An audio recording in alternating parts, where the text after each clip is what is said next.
So inflation is going to continue to accelerate. It's exploding out of control. The national debt has increased by 2.8 trillion just in the last 14 months since Donald Trump's been president. But if you look at the trajectory of the debt and what's likely to happen in the coming years, I think we might actually hit 50 trillion before Trump finishes his term. It's not going to look like 2008. It's going to be a different type of crisis. I think it's going to be a U.S. dollar crisis, a sovereign debt crisis. And if you look at the value of the U.S. stock market today, the Dow is worth less than 10 ounces of gold. Now, in 1999, the Dow was worth more than 40 ounces of gold. So you're talking about a 75% decline in the value of stocks, even though the nominal price of stocks has gone up almost fivefold. But in real terms, the stocks have lost value. And that trend is going to accelerate in the years ahead. So I think the Dow could go down to less than 2 ounces of gold in the next 5 to 10 years. Look what's happening to the housing market. Mortgage applications just collapsed. Refis just collapsed because mortgage rates are now rising along with other interest rates. And houses are the most overpriced they've ever been, more so than they were at their peak in 2005. We need at least a 30% reduction, if not more, 30 to 40% decline in home prices, given where mortgage rates are now. And during this next downturn, with a big increase in unemployment and recession, a lot of homes are going to get sold, and they're going to get sold at much, much lower prices. And it's going to reset all the comps, and you're going to wipe out home equity for millions of people. If there's a dollar crisis, there is a bond crisis. The two are linked together because all dollars are promises to pay, or all bonds are promises to pay dollars in the future. And if you're losing confidence in the dollar in the present, the last thing you want is dollars in the future, because then they'll be even less valuable. So you'll see the bond market, you'll see the spreads, really widening, the tips, spreads, and the yield curve will be steepening. The dollar obviously will be dropping against other currencies. Gold will be rising. So look at those markets. Those are the key markets, the bond market, the foreign exchange market, and the gold market. And when you really see them moving in big ways, that's a pretty good sign that the dollar crisis is here. By the time it's obvious, then it's too late. So gold prices could go to 10,000, 20,000 in the not too distant future, 5-10 years from now. But it's not because gold is changing. It's just because the dollar is losing value. You just need more dollars. This crisis is going to start in their time zone, not our time zone. When they really start dumping dollars and dumping treasuries in a big way. And so you need to go to bed with the right portfolio if you want to know that you're going to wake up without a massive hole blown in it. Look, I want to start today with something that the Federal Reserve Chair actually said out loud last week. He looked into the cameras and said, and I am paraphrasing here, that today's economy is nothing like the 1970s. Nothing like it. And when I heard that, I had to stop and ask myself one question.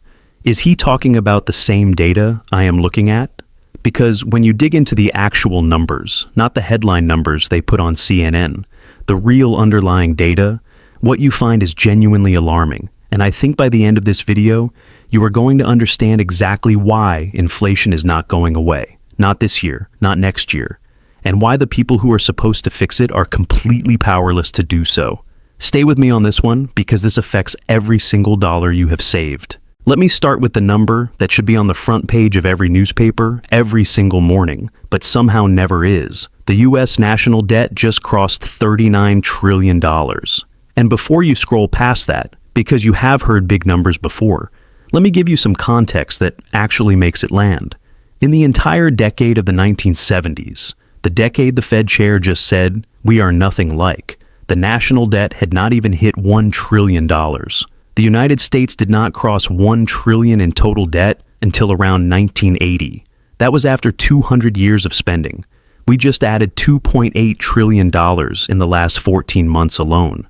$2.8 trillion in 14 months. And here is where it gets uncomfortable. If you actually map out where this debt is heading and factor in a slowing economy, rising interest payments, and ongoing military spending, there is a realistic scenario where we hit $50 trillion before the current presidential term is over. Think about what that means. We would be adding more debt in 4 years than the entire country accumulated in its first 200 years of existence, combined. Why does this matter to you personally? Because that debt does not sit in a vacuum. That debt has an interest rate. And right now, the U.S. government is spending more money servicing that debt than it spends on the military. Every time interest rates go up, even slightly, hundreds of billions of additional dollars get added to the annual interest bill. That money has to come from somewhere. And the answer, historically, is always the same place: the printing press. Here is something I need you to understand about inflation statistics, because this is where most people get lost. The way the government measures inflation today is fundamentally different from how it was measured in the 1970s. The formulas changed, the methodology changed, the basket of goods they use changed, and those changes, conveniently, tend to make inflation look lower than it actually is. If you apply the same measurement methodology from the 1970s to today's economy, you would need to roughly double the official inflation numbers to get a comparable figure. Double them. So, when the Fed says inflation is around 3% and compares that favorably to the 1970s, what they are not telling you is that the 1970s number was calculated on a completely different basis. It is like comparing your 5K race time to someone else's marathon time and saying you are faster. The distances are not the same. And now look at what the fresh data is telling us. Producer prices for February came in at 0.7% for a single month. 1 month. If you annualize that number, it is 8.4% inflation at the wholesale level. Year over year, producer prices are closing in on 4%. And this matters because producer prices are a leading indicator of consumer prices. What businesses pay to make products today is what you pay at the register in 3 to 6 months. The pipeline is already loaded. This is the part of the conversation that most financial media skips over because it is genuinely unsettling. The Federal Reserve has one primary tool to fight inflation: raise interest rates, make borrowing more expensive, cool down the economy, pull money out of the system. It worked in 1980 when Paul Volcker raised rates all the way to 20% and broke the inflationary spiral of the 1970s. Here is the problem. In 1980, the national debt was under $1 trillion. The U.S. economy could absorb 20% interest rates because the debt load was manageable. Today, the debt is $39 trillion. If the Fed raised rates to even half of what Volcker used, the interest payments on the national debt would become mathematically impossible to sustain. The housing market would collapse. Corporate debt would go into default at a scale that makes 2008 look like a warm-up act. Pension funds holding government bonds would blow up. The entire financial system is built on the assumption that rates stay relatively low because it cannot survive them being genuinely high. So, the Fed is sitting there with one hand tied behind its back. It knows inflation is accelerating. It knows what the cure is. And it also knows that administering the cure at the dose required would kill the patient. So, what do you do in that situation? You do nothing meaningful. You give press conferences, you talk about data dependency. You leave rates where they are, and you hope that inflation somehow resolves itself. And meanwhile, the people who are holding dollars, which is all of us, quietly get poorer. A lot of people I talk to think that the next crisis is going to look like 2008. Banks failing, stock market crashing, government rides in with a bailout, markets recover. Everything goes back to normal in 3 years. I want to push back on that mental model because I think it leads people to prepare for the wrong kind of crisis. In 2008, the problem was a credit crisis. Mortgages went bad. Banks were insolvent. But the government could fix it by printing money and bailing out the banks because the dollar itself was still trusted. The bailout worked because people still believed the dollar was worth something. What is developing right now is different in category, not just in degree. This is a dollar confidence crisis, a sovereign debt crisis. The question is not whether specific banks are solvent. The question is whether the currency that underpins the entire system is worth what people think it is worth. And when that kind of crisis hits, the playbook from 2008 does not work. You cannot solve a currency confidence crisis by printing more of the currency people have lost confidence in. In fact, every dollar you print to bail things out accelerates the exact problem you are trying to solve. The people who held on through 2008 and did not sell got bailed out. The market came back. New highs. Everybody was fine if they were patient.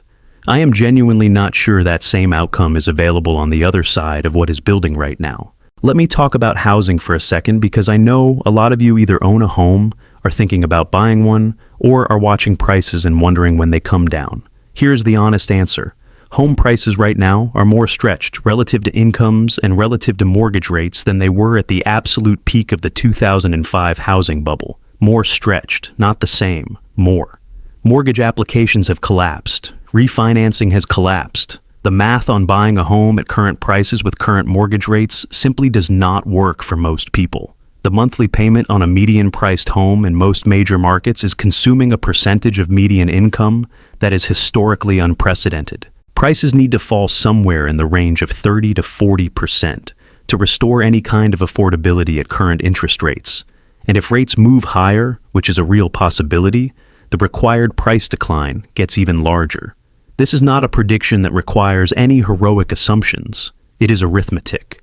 The monthly payment is too high relative to what people earn. Either prices fall or rates fall.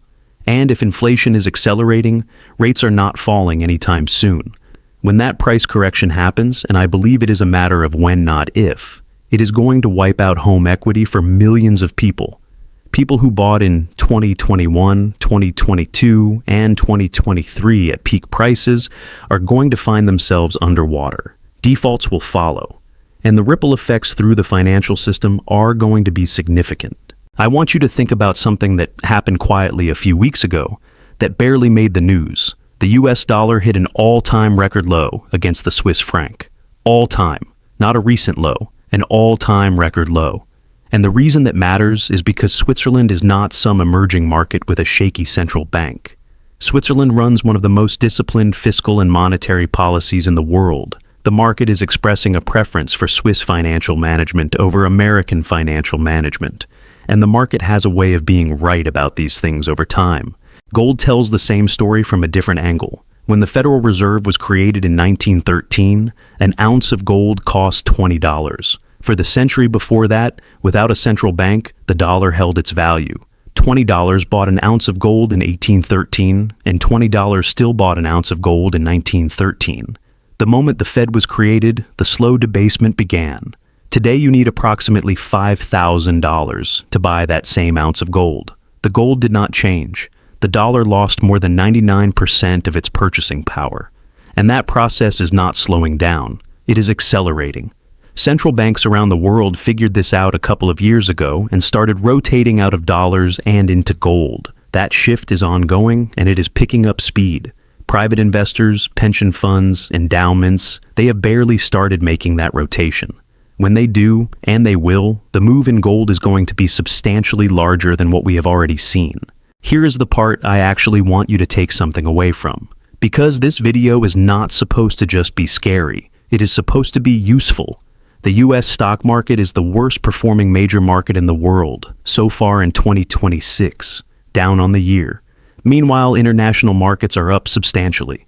Foreign dividend-paying stocks in countries with sound monetary policy have massively outperformed US equities. That rotation is in its early stages. Being concentrated entirely in US dollar-denominated assets right now is a specific bet that the dollar maintains its value, and the evidence is pointing strongly in the other direction. Gold is the obvious hedge. Silver broke out above a 40-year resistance level and is now in a confirmed bull market. Gold mining stocks are historically cheap, relative to the current gold price and relative to the earnings they are about to report. When you have a commodity at $5,000 per ounce and the companies that dig it out of the ground are still being priced, like gold is at $2,000, something has to give. Diversifying internationally into currencies and economies that are not running $39 trillion deficits is not pessimism. It is arithmetic. Look, I know this is a lot to process, And I know that some of you are going to watch this and think the guy is being dramatic. I hope you are right. I genuinely hope the Fed figures out some path through this that I am not seeing. But the data that is coming in right now, the producer prices, the GDP numbers, the labor market weakness, the bond market signals, is moving in one direction. And that direction is not good for people who are sitting in cash or in US equities and waiting for things to go back to normal. The window to position yourself for this is open right now. It will not be open forever. By the time this is obvious to everyone, it will be too late to act on it. If this was useful, share it with someone who needs to hear it. And drop a comment below telling me what you think the Fed is actually going to do next. Because I read every single one. See you in the next one.